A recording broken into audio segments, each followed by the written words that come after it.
आपल्या आरोग्यासाठी खूपच फायदेशीर लड्डू आहेत. ड्रायफ्रूटचे लड्डू आज बनवणार आहे मी.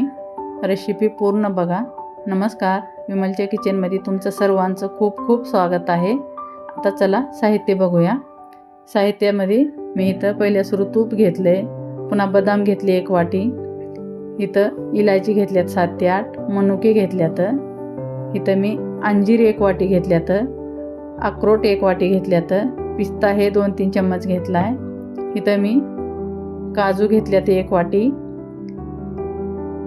इथं हे जर्दाळू आहे, गोलवानाचं जर्दाळू, 100 ग्राम डिंक घेतलेला आहे आणि अर्धा किलो खोबरं घेतलेलं आहे.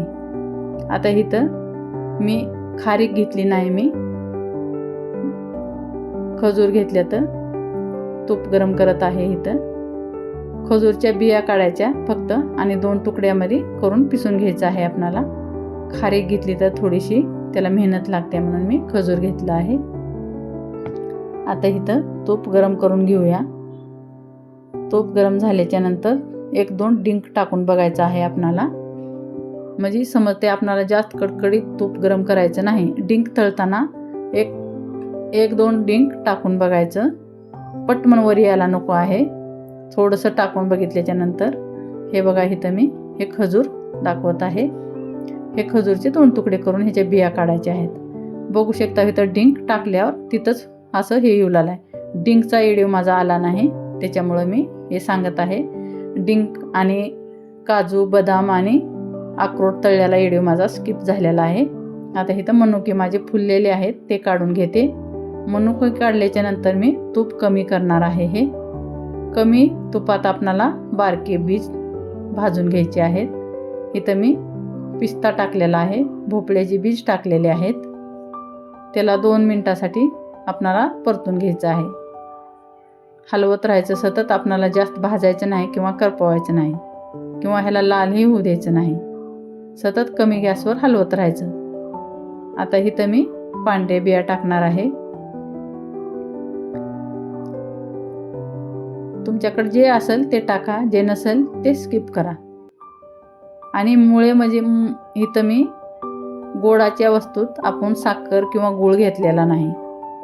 ते काढल्याच्या नंतर आता हे बिगर तुपाचं खोबरं मी भाजून घेत आहे. ह्याला तूप किंवा तेल टाकायची काहीच गरज नाही.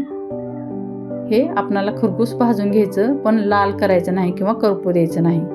आपल्या लाडूत भाजल्यासारखं खोबरं दिसणार नाही. हे बघू शकता मी कसं खोबरं भाजलेलं आहे. हे असंच आपणाला भाजून घ्यायचं आहे. आता सारं झालेलं आहे, आपण हे पिसून घेऊया. सारं भाजून मी साईडला केलेलं आहे थंड होण्यासाठी. आणि मी काजू बदाम माझे दिसले नाही तर म्हणले ना, हे पाहू शकता इथं काजू बदाम आणि अक्रोट इथं थंड झालेला आहे भाजून. आणि डिंकी इथं थंड झालेला आहे, चांगला डिंक फुललेला आहे. हे जर्दाळूचे तुकडे केले आणि हे अंजीर आणि खारीकचे तुकडे केलेत. हे बघू शकता, हे अंजीर, खारीक आणि जर्दाळू हे 3 वस्तू आहेत. हे आपल्याला पिसून घ्यायचं आहे आणि हे बंद चालू करून पिसून घ्यायचं आहे. आणि त्याच्यात मी मनुकेही टाकलेले होते. हे बघू शकता 2 पार्टमध्ये मी हे बंद चालू करून पिसून घेतले. जास्त बारीक करायचं नाही आपल्याला, थोडंसं मोठाडच ठेवायला तर काहीच हरकत नाही. हे साईडला ठेवून देऊया.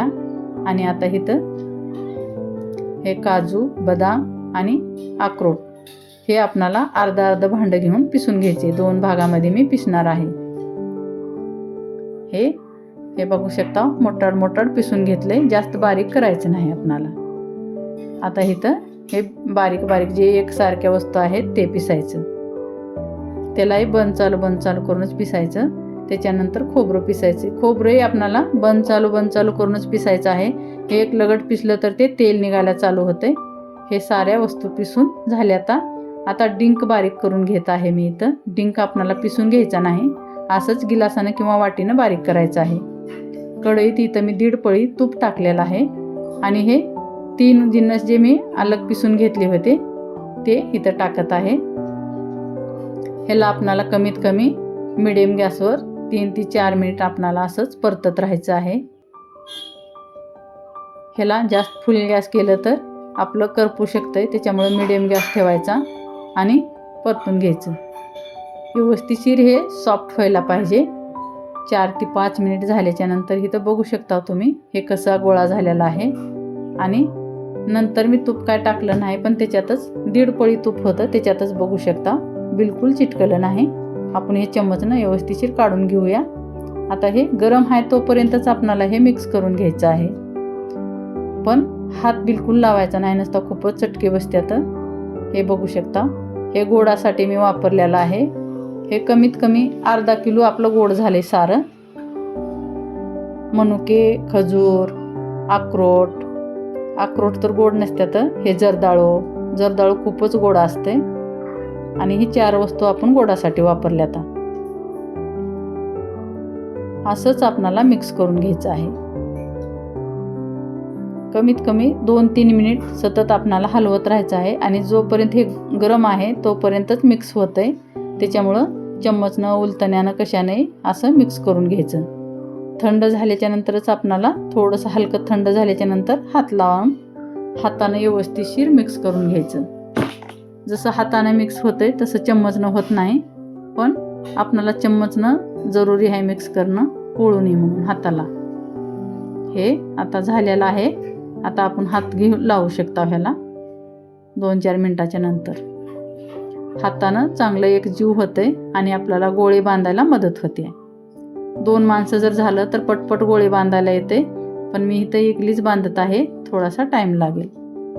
असेच आपणाला एकसारखे गोळे बांधून घ्यायचे आहेत. बघू शकता आपले ड्रायफ्रूटचे लड्डू कसे बनलेले तर खूपच आसान रेसिपी आहे.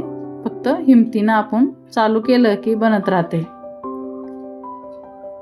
बघू शकता खूप छान लड्डू बनले आहेत. आपण ह्याच्यात साखर, गूळ, कशाचा पाक बिलकुल टाकलेला नाही, तरी पण व्यवस्थिशीर लड्डू बांधलेत आणि आसानीने बांधलेत.